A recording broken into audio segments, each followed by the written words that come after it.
சிறப்பு விருந்தினர்கள், முன்னாள் மூத்த அமைச்சர் திரு தர்மன் சண்முகரத்னம், மூத்த துணை அமைச்சர் மிஸ்டர் டான் கியாட் ஹாவ், சிறப்புமிகு புரவலர்கள் திரு ஜாலியம், திருவாட்டி பானுமதி ராமச்சந்திரா, இந்த நிகழ்ச்சியில் கலந்து கொள்ளும் அனைவரையும் சந்திப்பதில் பெரும் மகிழ்ச்சி அடைகிறேன்.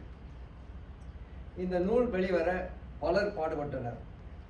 சிங்கப்பூர் தமிழ் இளையர் மன்ற செயலவை எனக்கு கடந்த 6 ஆண்டுகளாக உதவி வருகிறது. இதில் திருமதி மாலதி பாலா அவர்கள் ஒருங்கிணைப்பு ஆசிரியராக மிகவும் பேர் உதவிகளை செய்துள்ளார். அவருடைய உதவி இல்லை என்றால் இந்த நூல் இன்னும் சில ஆண்டுகள் எடுத்திருக்கும் என்று நினைக்கிறேன். இந்த நூல் வெளிவர உதவிய உயரிய மனிதர் திரு ஜலீல் அவர்கள் மற்றும் சிங்கப்பூர் தமிழர் 200 முதல் தொகுதி நூலுக்கும் அவர்தான் பேருதவி செய்தார். இந்த நூலுக்கும் அவர்தான் உதவி செய்தார். அவருடைய உதவி இல்லை என்றால் இந்த நூல் வெளிவர இன்னும் சில ஆண்டுகள் எடுத்திருக்கலாம்.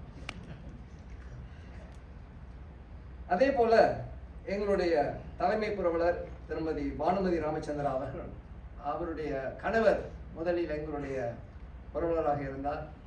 அவருடைய கணவரின் மறைவுக்கு பின்னர் அவர் எங்களுடைய புரவலராக சேர்ந்து பல உதவிகளை செய்து வருகிறார். இந்த நூலில் இடம்பெற்றுள்ள மாமனிதர்களும் அவர்களின் குடும்பத்தினரும் மறக்கக்கூடாத மனிதர்கள். ஒவ்வொரு மாமனிதரும் தியாகம் செய்துள்ளனர். அந்த தியாகம் அவர் தம் குடும்பத்தினரை உயர்த்தி இருக்கலாம், பாதித்தும் இருக்கலாம். சில குடும்பங்களில் தந்தையர் சமூக தொண்டில் ஈடுபடும் போது குடும்பம் பாதிக்கப்படுகிறது. சில குடும்பங்களில் அந்த பிள்ளைகள் தந்தையை பின்பற்றி அல்லது தாயை பின்பற்றி சமூக தொண்டில் தொடர்ந்து ஈடுபடுகின்றனர். இது நமது சமுதாய வரலாறு. இந்த நூலில் எழுத வந்த என்னை தவிர மேலும் 67 எழுத்தாளர்களையும் பாராட்டுகிறேன். தங்களின் எழுத்தினால் எனது வேலை சற்று குறைந்து குறைகளை அகற்றி நிறைகளை மேலும் கூட்டி இந்த நூல் முடிக்கப்பட்டுள்ளது. இது 2வது தொகுதி. மொத்தம் 380 பேரின் வாழ்க்கையை இந்த நூல்கள் காட்டுகின்றன. எதிர்காலத்தில் நமது வரலாறு முழுமையாக கருதப்படும் என்று நான் கருதுகிறேன். Distinguished guests, SMS Mr. Tan, our former senior minister Mr. Tharman Shanmugaratnam, our patrons Mr. Jalian and Madam Bhanumati Ramachandra. Many people have made this project successful. In the last 4 years, Mrs. Maladi Bala has been very dedicated in completing the project with me. The 67 writers and the 187 personalities have been a source of great help and inspiration.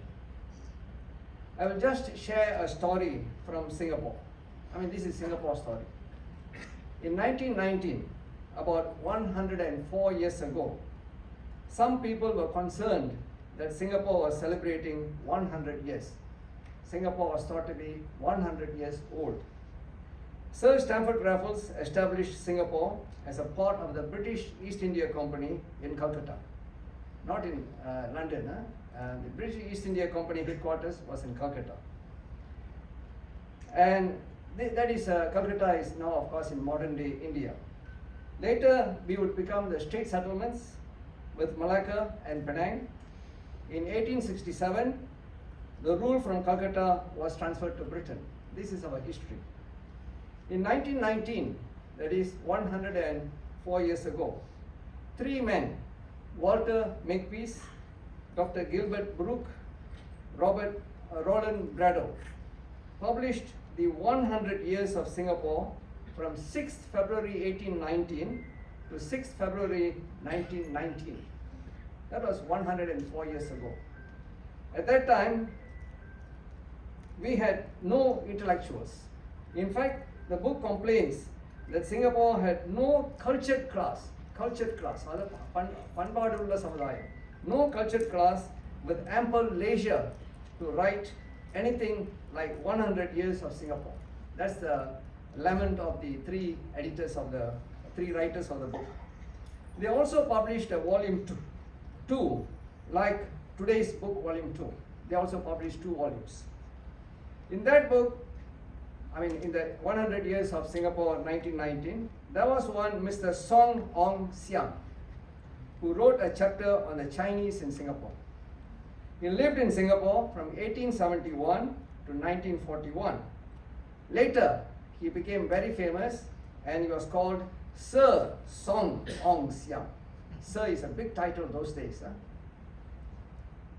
And Sir Song Ong Siang wrote and published a book now known as the 100 Years of the Chinese in Singapore, being a chronological record of the contributions by the Chinese community in the development and progress and prosperity of Singapore.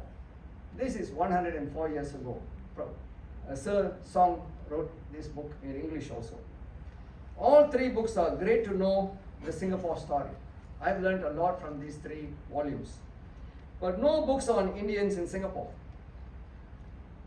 The Indian Sepoy, you all know the Indian soldier, Sepoy. The Sikhs, formerly most Sikhs were in the police force, and Tamil policemen. The business communities were all absent in all these 3 volumes. It disturbed a lot of Indians at that time. There were 3 men who were very disturbed. They have written in their various writings. Mr. R.B. Krishnan, Mr. A.C. Suppaya, and the oldest of them, Mr. Saravanamuthu Thambi Pillai. They were very concerned that there was no book on Indians about the 100 years of Singapore. This was a big worry. They all began writing. Mr. R.B. Krishnan wrote a book on Indians in Malaya. In volume 2, we have covered him, and we have even put a picture of the book that he wrote in English, a small, thin book. Mr. A.C. Suppaya's script were lost in history. Mr. Saravanamuthu Thambi Pillai at last finished 2 volumes, not in 1919, but in 1937. It took him that long to finish 2 volumes on the Tamils in Singapore. That time, there was no such word used in Singapore, they called it Malaya. So he produced a book just before the Second World War, and during the Second World War, both his volumes were lost. In fact, in Singapore, people only had a few photocopy pages of his volume 1. So we finally found it and published it as a single book. You can get Glorious Malaya, or in Tamil it is known as Malaya Manmiya, from the Singapore Tamilists Club. In 2019, Singapore celebrated 200 years of its founding. This time, without fail, we published the first volume of Singapore Tamils 200. Why we call it 200? You can read the back page of the book and find out that it has a very long term. 1,000 years ago, Southeast Asia is full of South Indian trading communities called Ainutruar. A group of 500 who traded all over Southeast Asia from South India. And now we have the second volume. I'm sure when Singapore celebrates its 300 years in 2119, in another 96 years, there will be a book on 300 years of Indians or Tamils in Singapore. Let's hope. Of course, our definition of Tamils is problematic. Who is a Tamil will change, just like it has changed in Singapore. Some of you are Tamil teachers who are ethnically Chinese, but they teach beautiful Tamil in Singapore. They are the new Tamils. There will be more Chinese and others who will become Tamils, will be Tamils. For instance, in the volume 1, we have included Dr. Lee Kong Chien as a Tamil, who has helped the growth of Tamil schools and Tamil language in Singapore. And even today, Lee Foundation continues to fund many Tamil organizations for their activities. Singapore is a very great place. Just as the 2 dances put up by the young people showed. Alright, one is from Bharatidasan, another one is from Bharatiyar. Both poetry-based dances really talk about our community. So let us celebrate, and thank you very much.